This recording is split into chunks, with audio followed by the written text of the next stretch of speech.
Dans cet épisode, après environ 12 minutes de détour en guise d'introduction, je te parle d'un projet de voyage. Et j'ai rajouté ce jour un complément tout à la fin avec les nouveautés qui se sont placées au lendemain de l'enregistrement de celui-ci. À tout de suite!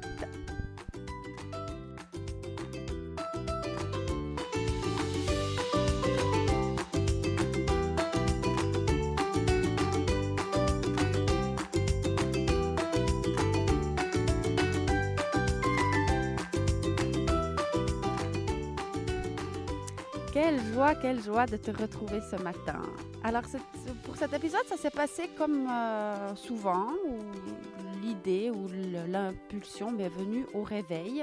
J'étais donc dans mon lit et ça m'a dit « Ok, c'est aujourd'hui que tu vas enregistrer. » Alors, je me suis préparée, pris mon sac à podcast et puis, comme d'hab, je suis partie en direction de mon bureau favori qui est au pied des Préalpes, en bordure de la forêt de Boulaire. Et pour arriver jusqu'à mon bureau, je marchais à vive allure. Je n'ai pas pu commencer à enregistrer tout de suite parce qu'en fait, j'étais toute essoufflée quand je suis arrivée, tellement j'étais impatiente de commencer. Voilà, c'était le moment aujourd'hui de revenir vers toi et enfin de te présenter ou de te parler de ce projet que j'ai déjà mentionné, mais j'avais dit que c'était pas encore le bon moment pour en parler. Mais avant de te parler de ce fameux nouveau projet qui m'anime depuis quelques mois maintenant déjà, je voulais quand même refaire un point, le traditionnel point, sur l'aventure nouvelle aussi cette année des câlins, parce qu'il s'est quand même passé pas mal de choses ces derniers temps. Là, j'aimerais dire merci à Jean-Pierre, à Baptiste, à Alain et à Béatrice, qui sont les nouvelles personnes qui sont venues m'accompagner. 3 hommes notamment qui ont voulu venir avec moi. Et ça, c'était vraiment chouette de partager ces moments avec un homme. Les réactions sont un petit peu différentes, j'ai trouvé, des gens. Par exemple, quand c'est le monsieur qui interpelle quelqu'un pour dire un câlin, comme ça, des fois, on voit que les dames sont un peu ouais, c'est quoi ça? Et puis après, elles me voient, puis du coup, ça vient OK, puis elles sont toutes contentes de faire un câlin. Puis des fois, c'est waouh, ah oui, alors super. C'est une autre chose qui est intéressante à observer quand je suis allée faire ces câlins avec des hommes, c'est que les passants hommes qui ont fait des câlins, ils n'ont jamais rechigné à faire le câlin au câlineur qui était avec moi. Et ça, c'était aussi toujours très, très, très chouette. Ça montre bien qu'on est juste dans une histoire de cœur à cœur et d'humain et c'est tout, hein. Et puis, dans les autres nouveautés, c'est que j'ai osé enfin aller à Bulle sur le marché. Alors, la première fois, c'était pas super à l'aise. Peut-être, comme on dit, nul n'est prophète en son pays. Alors là, c'était intéressant. Il y a par exemple des personnes que je connaissais qui sont venues faire un câlin et qui m'ont dit « Je viens parce que c'est toi. Sinon, je ne ferais pas ce genre de choses. Mais parce que c'est toi, oui. » Alors, on a papoté un peu. C'était juste super. Et d'autres qui m'ont vu de loin, des personnes donc, que je connaissais, qui m'ont fait un grand sourire. « Salut !» Puis quand elles sont arrivées à ma hauteur, puis que j'ai dit « Je fais des câlins », elles sont passées tout droit. Ils ont dit genre « Ah, alors là, non. » Ça, c'était des réactions étonnante, on va dire. Dans les nouveautés, peut-être aussi que j'avais encore pas expérimenté, il y a une dame qui est passée et puis voilà, je lui ai proposé un câlin et elle était vraiment fâchée. Et elle m'a insultée carrément en me disant « Mais c'est du gros n'importe quoi ce que vous faites. Franchement, c'est pathétique. » Et puis bon, chacun a son point de vue, c'est OK. Elle s'est quand même arrêtée pour discuter. Enfin, je pense qu'elle avait vraiment besoin de dire à quel point ça la contrariait de voir que je fasse ça, quoi.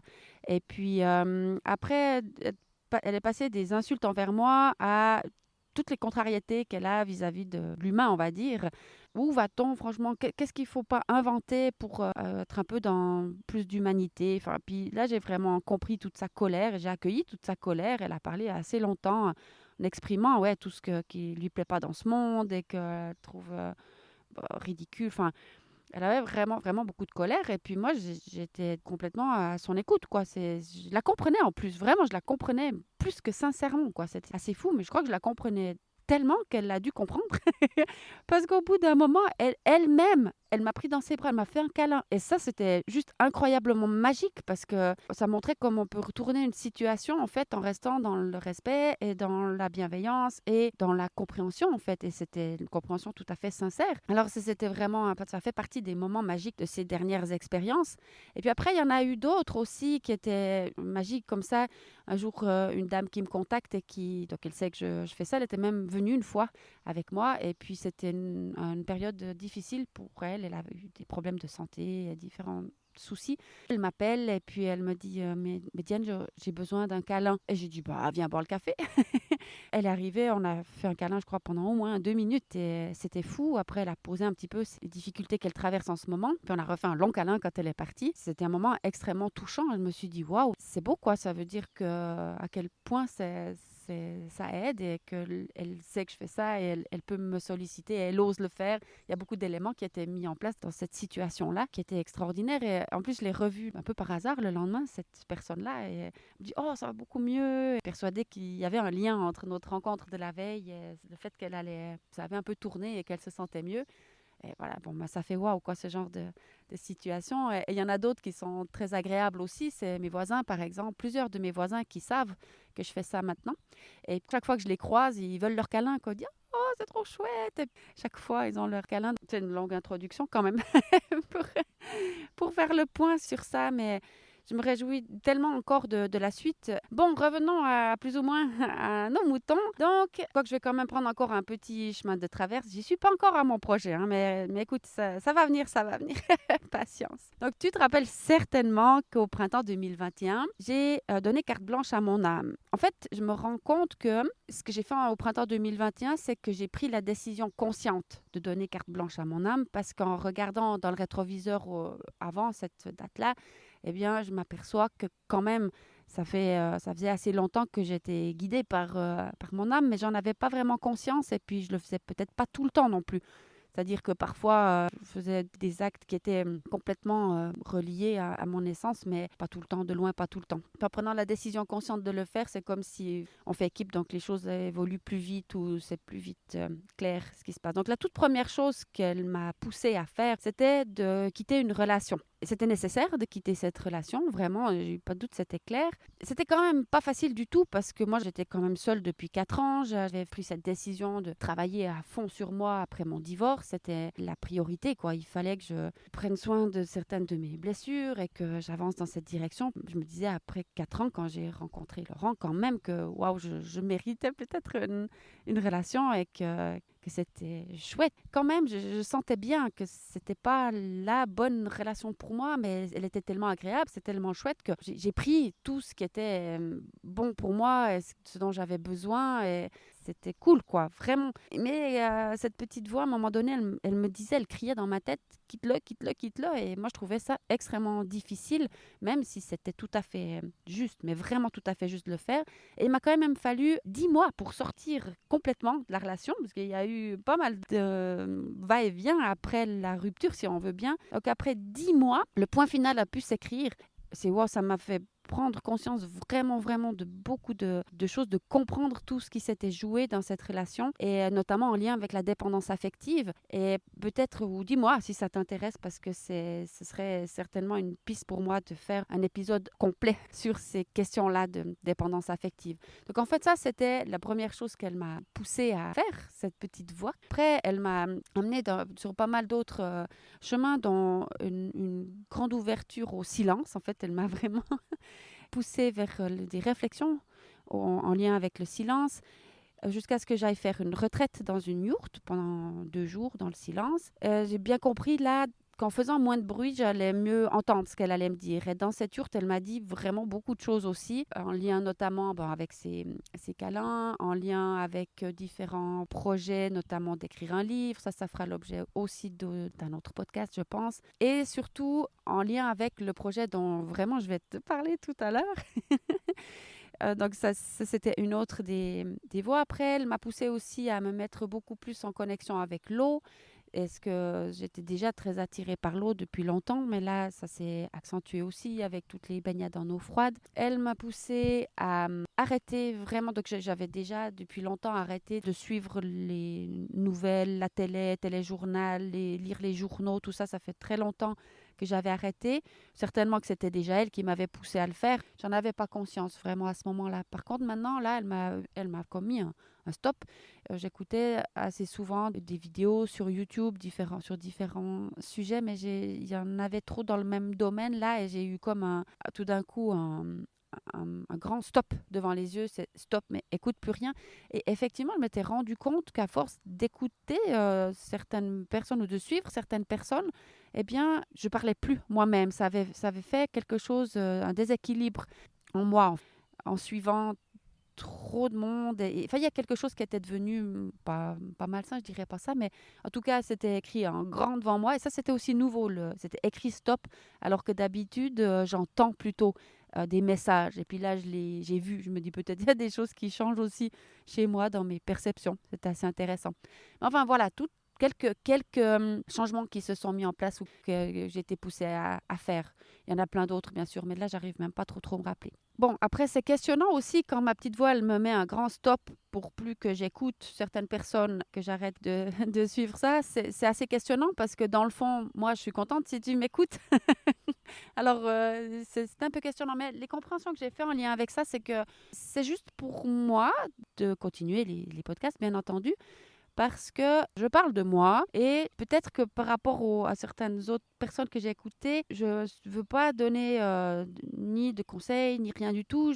Et déjà, je suis persuadée que si tu m'écoutes, je te connais certainement déjà, ou pas, mais en tout cas, vous n'êtes pas 50 000 à écouter mes podcasts. C'est quelque chose de très finalement personnel quand même. Même en disant ces mots, je vois devant moi un certain nombre de personnes que je sais qui écoutent. Donc, tu es peut-être là sous mes yeux. Ça, c'est rigolo d'ailleurs, ça. Donc, c'est juste pour moi de le faire de cette manière-là et de parler de mes expériences parce que peut-être que quelque chose que je dis ou que je fais ou qui est en lien avec mon cheminement, bah, ça peut être utile ou ça peut t'intéresser. Ou voilà. Et il n'y a rien d'autre derrière. Juste mon petit chemin de vie que je partage comme si on était autour du café puis je te racontais un petit peu ce qui se passe dans ma vie, quoi. Alors, enfin, je vais t'en parler de ce projet. Je ne sais pas trop comment m'y prendre, à vrai dire, parce que c'est assez long l'histoire, mais ça y est, on est sur le coup. Alors, ce projet-là, où il s'est manifesté à travers la voix de ma plus jeune fille. Donc, cette année, j'ai ma fille aînée qui est en voyage linguistique. Elle a fait d'abord 6 mois en Allemagne, maintenant elle se trouve à Dublin pour plusieurs mois aussi. Et ma plus jeune fille est en séjour linguistique aussi à Soleure. Et puis, elle est censée donc commencer un apprentissage cet automne, mais elle ne sait pas quoi faire. Il n'y a rien qui se manifeste pour elle ou qui la motive. Elle a fait passablement de stages et puis elle ne trouve pas trop sa voie. Elle ne sait pas dans quelle voie partir. Et puis, elle a dit que finalement, ce qui serait le plus utile pour elle, ce serait d'apprendre l'anglais. Ce que, dans le fond, est une assez bonne idée. En tout cas, moi, je préfère largement qu'elle apprenne une langue plutôt qu'elle aille dans une école, je sais pas, école de culture générale ou au collège, ou ne sachant pas quoi faire, qu'elle fasse ce choix-là et puis qu'après plusieurs années, elle ne sache toujours pas quoi faire. Et puis, voilà. Donc, moi, je trouve effectivement que l'anglais, bah, c'est une bonne idée. Alors, ça, c'était l'automne passé, déjà fin d'automne passé. Et puis, je dis, bah, comment tu vois ça? Comment tu pourrais faire, quoi?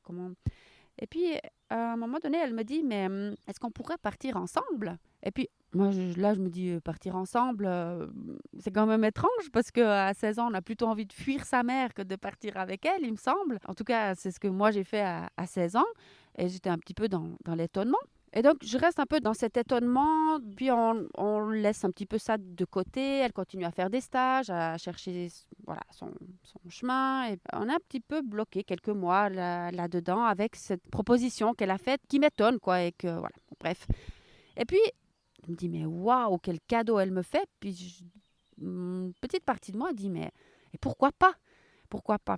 Et puis, je regarde une ou deux options qui pourraient être faciles pour partir ensemble, pour qu'elle apprenne l'anglais.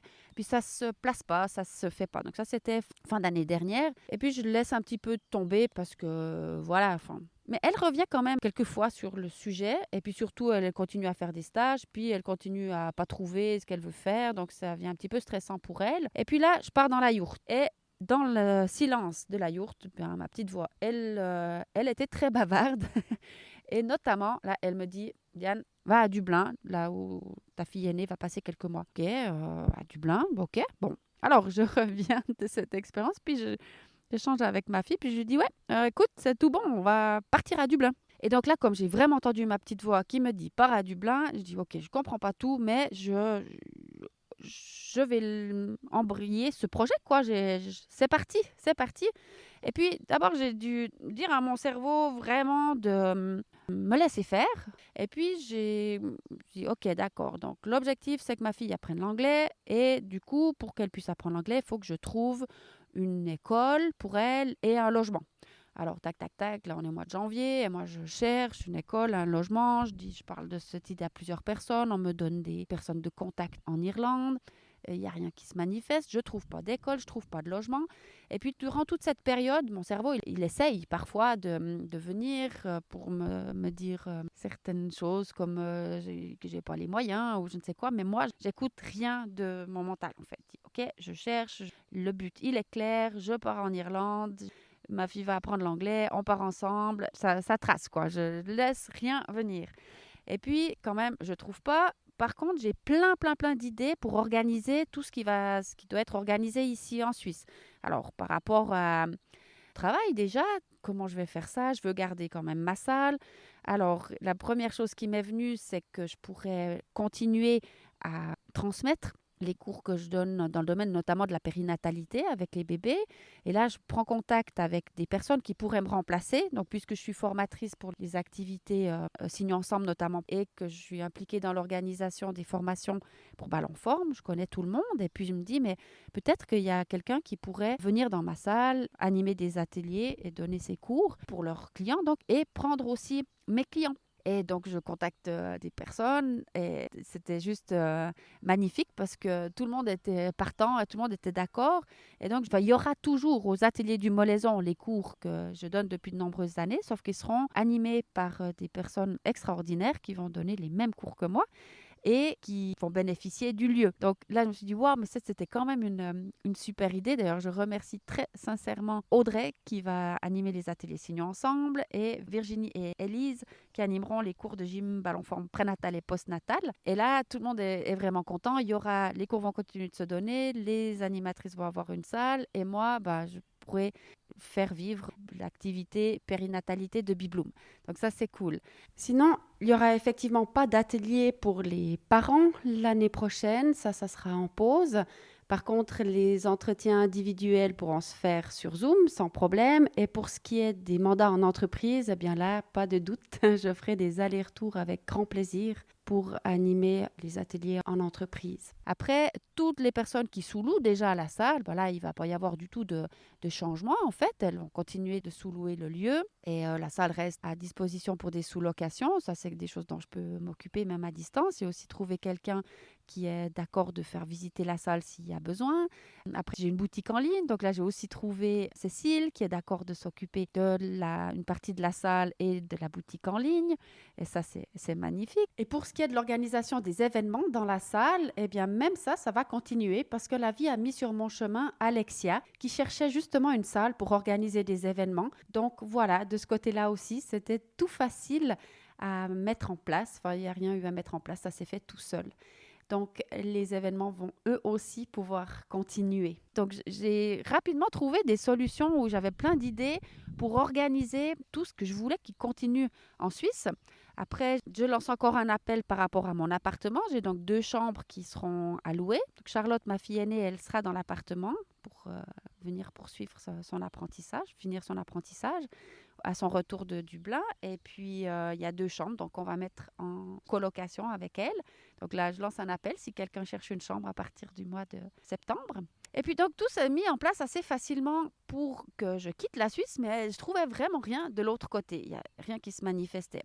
Je me disais, quand tout sera en place ici, puis que je ne pourrai plus trop rester là, je n'aurai plus de possibilité de travailler ni de me loger, qu'est-ce qui se passe de l'autre côté, quoi.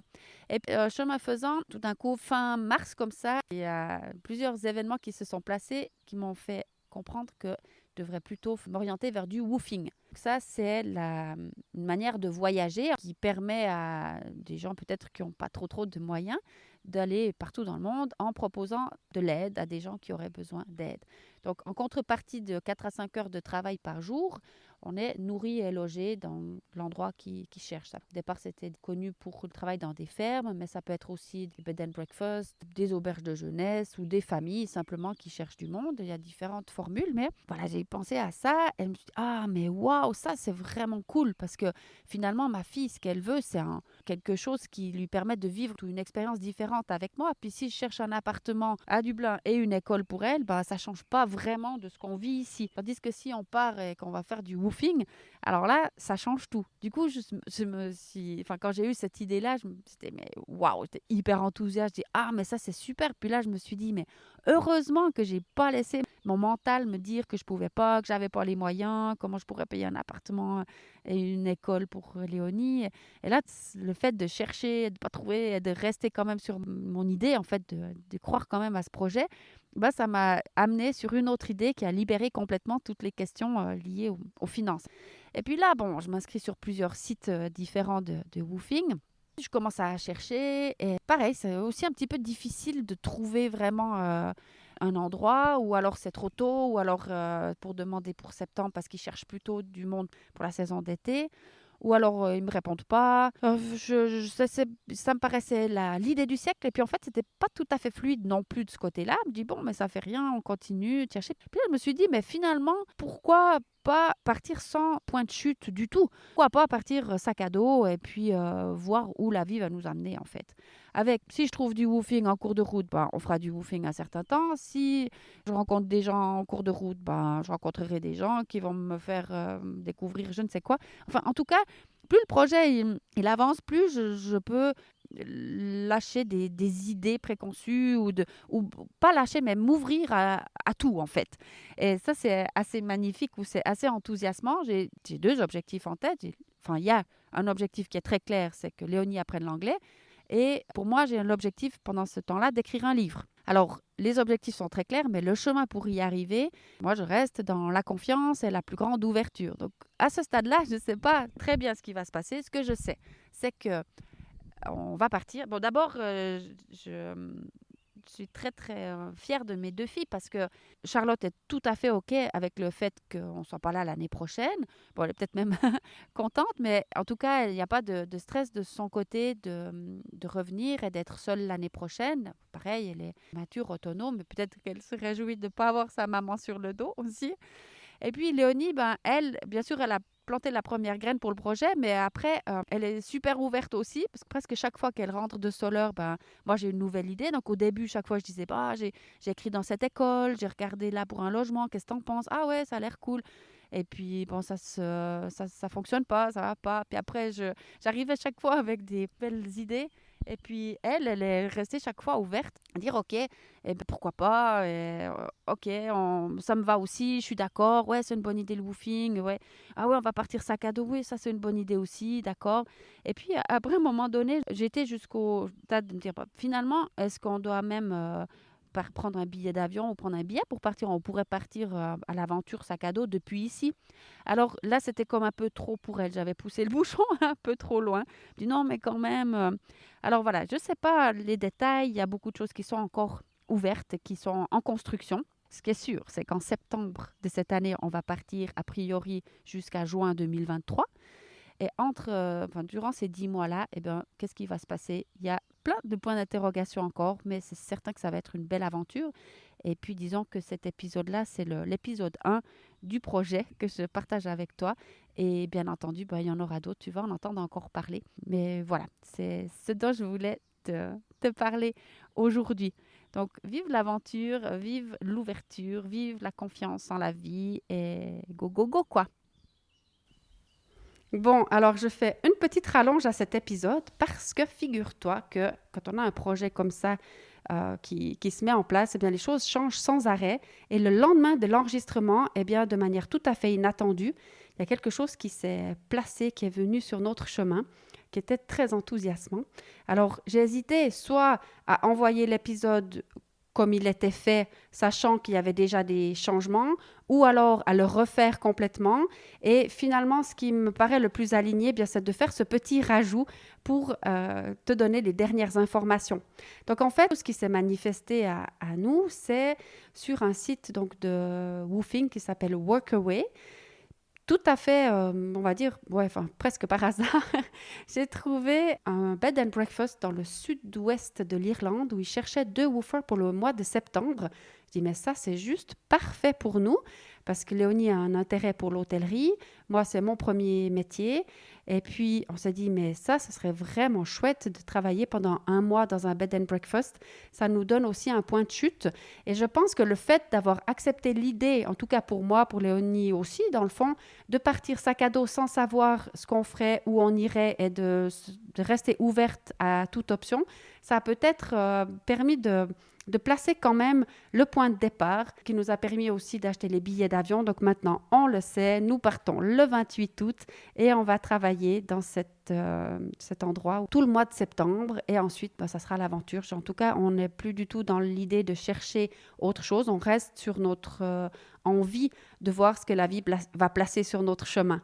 Et donc voilà, la dernière info qui me reste à te dire, c'est que le 13 août, on va faire une journée portes ouvertes chez Bibloom pour dire au revoir à tout le monde, à tous ceux qui veulent passer, nous dire au revoir. Donc, considère ce podcast, si tu l'écoutes, comme une invitation personnelle à venir le 13 août chez Bibloom. Ce sera ouvert à partir de 10h le matin jusqu'à point d'heure pour échanger, partager sur notre projet et puis surtout dire au revoir, quoi. Sur ce, je te laisse et je me réjouis de te retrouver la prochaine fois. Ce sera de nouveau un épisode en duo avec Noémie Cortet, dont je t'ai déjà longuement parlé dans le 45e épisode. C'est elle qui a parlé de mon âme et j'ai eu la chance de l'interroger, de faire une conversation avec elle la semaine dernière. Donc le prochain épisode, ça sera avec Noémie. Voilà, à bientôt!